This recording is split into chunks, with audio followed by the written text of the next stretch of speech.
Salut à tous et bienvenue dans cette nouvelle vidéo, bienvenue sur le club des entrepreneurs. Alors si c'est la première fois que tu atterris sur cette chaîne on parle tout simplement d'entrepreneuriat. Le but c'est de te donner un maximum d'astuces et de conseils, soit pour te lancer dans l'entrepreneuriat si tu n'es pas encore lancé, si tu n'as pas encore ton entreprise, et si tu as déjà ton business, si tout est déjà monté, d'avoir un maximum d'astuces et de conseils pour sans cesse aller plus loin dans son business et du coup réussir à atteindre ses objectifs.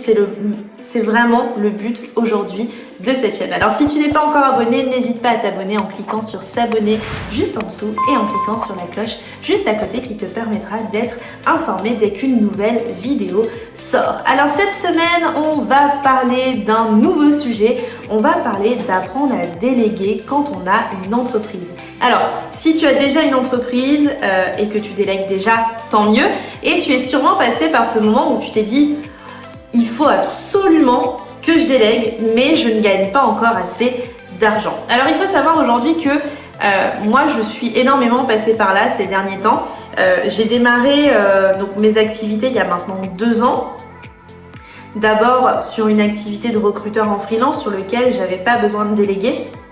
Problématique en freelance, et tout le monde le sait, c'est qu'aujourd'hui, il y a un moment où on se retrouve prisonnier. C'est-à-dire qu'en fait, on ne peut pas accepter plus de missions parce qu'on n'a pas assez de temps. Et à la fois, quand on est freelance, on va facturer forcément peut-être moins cher que ce qu'un cabinet, par exemple, prendrait. Moi, par exemple, en tant que recruteur, je vais forcément facturer moins cher qu'un cabinet de recrutement qui prend 10 ou 15 000 euros un recrutement. Et du coup, forcément, si je prends moins cher, je peux pas forcément non plus déléguer à quelqu'un d'autre. Et là, la problématique, elle était là. C'est-à-dire que j'étais dans un entre-deux à ce niveau-là. Du coup, j'avais un deuxième business sur lequel je faisais du coaching emploi. Et ce que je gagnais aujourd'hui en termes de freelance me permettait en fait d'investir dans ce business-là. Et du coup, d'aller déléguer. Quand j'ai délégué, alors moi, j'ai délégué la première fois au bout de 8 mois. La première personne que j'ai embauchée, c'était une rédactrice pour mes articles sur mon blog. Le but, c'était d'apporter un maximum de personnes grâce au référencement naturel, grâce au SEO. Et du coup, pour le coup, j'ai embauché une première personne sur lequel j'étais pas 100% satisfaite. C'était la première personne avec qui je déléguais. Moi, je suis quelqu'un de très exigeante. Pour le coup, quand je travaille avec quelqu'un, j'ai envie de travailler avec cette personne à fond.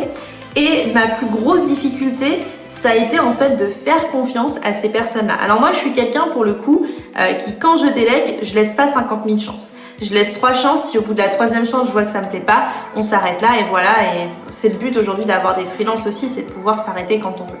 Donc j'ai bossé avec une rédactrice web au tout démarrage, donc au bout de 8 mois avec cette personne-là. Et au bout de 2 mois, donc non seulement j'étais pas 100% satisfaite, et en fait elle m'a annoncé une augmentation en fait de ses tarifs, du double de ce on s'était dit au démarrage, et potentiellement ce tarif réaugmenterait en fait 6 mois après. Et là je me suis dit bon Jessica, déjà t'étais pas 100% satisfaite, t'as une augmentation de tarif, hop, on s'arrête là, c'est fini. Et j'aurais pu me dire bon Jessica, t'as essayé de déléguer une première fois, ça n'a pas marché, arrête là. Et en fait non, je me suis dit allez Jessica, on reprend quelqu'un. C'est pas grave, ça n'a pas marché, ça peut arriver, on reprend quelqu'un. Donc je suis repartie sur du coup un deuxième recrutement, donc cette fois-ci toujours sur du rédacteur web, et ça fait maintenant 1 an que cette personne travaille avec moi tous les mois, donc me rédige 4 articles par mois, plus des astuces pour mon groupe Facebook parce que j'ai pas le temps de le faire, donc elle s'en occupe. En plus de ça, depuis j'ai 2 autres personnes qui ont rejoint la team LMG Conseil en tant que freelance, notamment un designer et notamment un monteur qui est en train actuellement de monter cette vidéo. Alors aujourd'hui, pourquoi c'est important de déléguer ? Tout simplement parce qu'en fait, c'est ce que je disais, à un moment dans son business, on se sent prisonnier. C'est-à-dire qu'on a beaucoup de demandes, on a beaucoup de choses qui entrent, on a beaucoup de demandes de contacts, de clients, de prospects, etc. Et en fait, à un moment, dans son business, on se retrouve confronté avec « j'ai pas assez de temps ». J'ai pas assez de temps et du coup, mon travail, il est pas quali. Et du coup, forcément, derrière, je vais être obligée parfois de refuser des clients. Moi, clairement, il y a des fois où j'avais pas de temps et j'étais obligée de refuser des clients. Et du coup, à chaque fois, il faut trouver une solution pour pallier à ce besoin. Moi, aujourd'hui, les 3 personnes qui travaillent pour moi, donc c'est la rédaction, ma rédactrice, mon designer et mon monteur. Pourquoi ? Parce que c'était 3 sujets sur lesquels je n'avais pas le temps et aussi sur lesquels je n'ai pas de compétences. Alors, Par exemple, le montage vidéo, je sais bidouiller, je sais faire 2-3 choses, etc. Mais là, par exemple, cette semaine, je me suis retrouvée confrontée avec 2 interviews à monter et un logiciel de montage qui voulait rien savoir, des images qui étaient saccadées. Et je me suis dit, voilà, Jessica, c'est pas ton métier, tu envoies les vidéos et tu les fais pas. Et en fait, aujourd'hui, pour le coup, c'est hyper important parce que non seulement quand vous allez vous sentir prisonnier, le fait de déléguer, ça va pouvoir vous apporter une nouvelle source d'énergie. Alors, pourquoi? Parce que tout simplement, par exemple, quand vous aimez pas faire quelque chose, ça va se ressentir. Moi aujourd'hui, par exemple, j'aimais pas faire la rédaction web, j'aimais pas... Alors, c'est marrant parce que la rédaction web, j'aime bien le faire quand c'est pour mes clients. Par exemple, aujourd'hui, moi, je rédige des articles en recrutement et j'adore faire ça. Par contre, rédiger des articles pour mon business à moi, c'est moins quelque chose qui me plaît. Voilà, parce que j'ai pas le temps et parce que j'ai des priorités.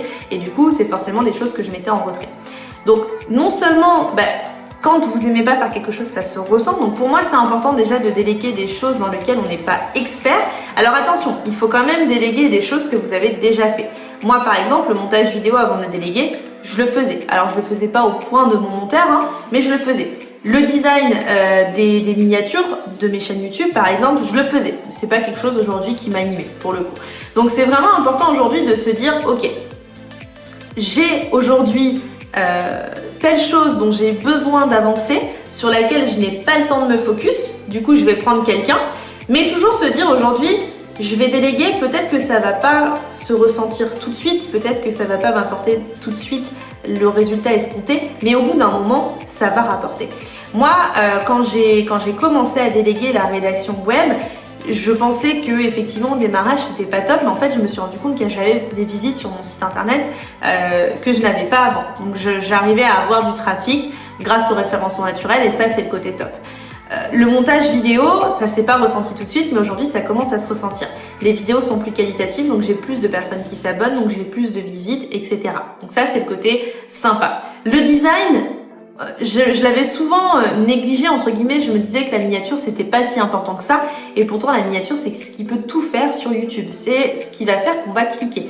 Donc pour le coup aujourd'hui j'ai aussi un taux d'impression, un taux de clic qui est beaucoup plus important que ce qui pouvait être le cas avant.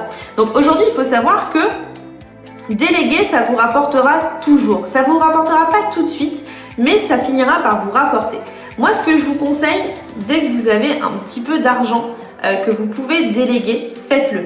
Parce que si vous déléguez, vous allez forcément pouvoir avoir beaucoup plus de visites, beaucoup plus de trafic et derrière, automatiquement, avoir plus de chiffre d'affaires. Donc, ce qui veut dire que finalement, l'investissement que vous aurez fait, il sera rentable. Moi, aujourd'hui, j'ai 3 personnes qui travaillent pour moi en freelance et le chiffre d'affaires que je faisais l'année dernière n'est pas du tout le même qu'aujourd'hui. Et je constate aujourd'hui des vraies progressions en termes de chiffre d'affaires sur, par exemple, des ventes de formations en ligne, sur, par exemple, des taux d'abonnement sur YouTube.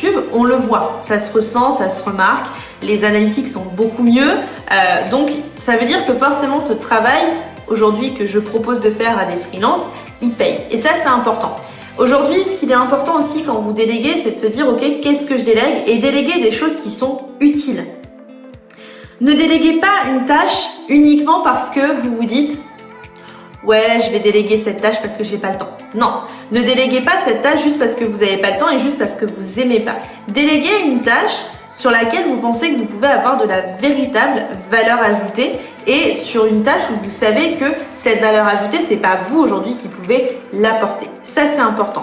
N'ayez pas peur de déléguer. Je sais que c'est souvent difficile quand on démarre un business de se dire oh, je vais investir 300-400 euros tous les mois. Moi, je vais vous dire aujourd'hui, le budget le plus important pour moi, c'est le montage des vidéos. Mais c'est un budget que j'étais obligée de mettre à un moment et c'est un budget qui va être amené aussi à grossir parce que je vais publier de plus en plus et parce que je sais que ça va avoir un retour derrière.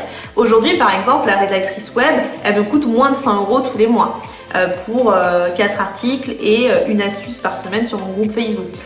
J'ai une autre personne qui travaille aujourd'hui sur la partie design de mes chaînes. Alors ça dépend des mois, ça peut être moins de 100 euros comme ça peut être 150, ça dépend aussi de ce que je propose aujourd'hui, de ce que j'ai besoin également derrière. Il y a des fois où je ne fais pas que du design de chaîne YouTube, que je veux aussi aller chercher par exemple de la création de templates de CV par exemple pour mes coachings candidats. Donc pour le coup ça va me coûter beaucoup plus cher.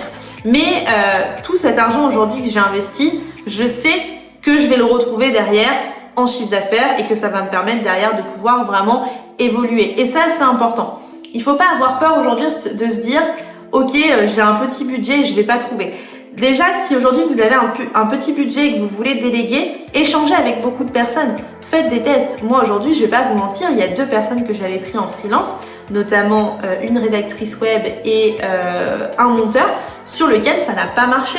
Ça peut très bien marcher avec d'autres personnes et puis moi ça n'a pas marché aujourd'hui, je me sentais pas à l'aise avec ces 2 personnes-là, je les sentais pas vraiment en accord avec tout ce que je faisais et du coup dans ces cas-là on se sépare. Échangez avec les gens, voyez, je suis persuadée qu'aujourd'hui il y a des personnes qui sont prêtes à travailler pour vous sur des budgets qui sont moins conséquents. Il y aura forcément des budgets pour tout le monde. Il y aura des budgets pour des plus grosses entreprises, il y aura des budgets pour les auto-entreprises, pour des personnes qui ont moins d'argent, mais c'est à vous d'aller échanger avec ces personnes-là. Donc n'hésitez pas.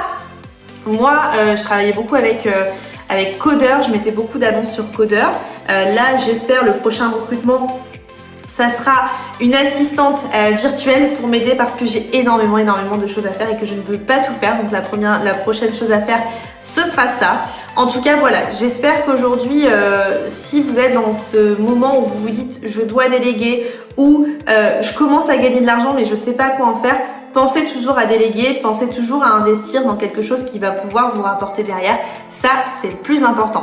N'hésitez pas à me dire aujourd'hui si vous êtes dans cette situation, si vous avez appris à déléguer ou si aujourd'hui vous devez déléguer et vous ne savez pas comment faire. N'hésitez pas à me l'indiquer en commentaire si vous êtes toujours là à 11 minutes 30 de la vidéo. Et on se retrouve très rapidement dans une nouvelle vidéo pour parler d'un tout autre sujet.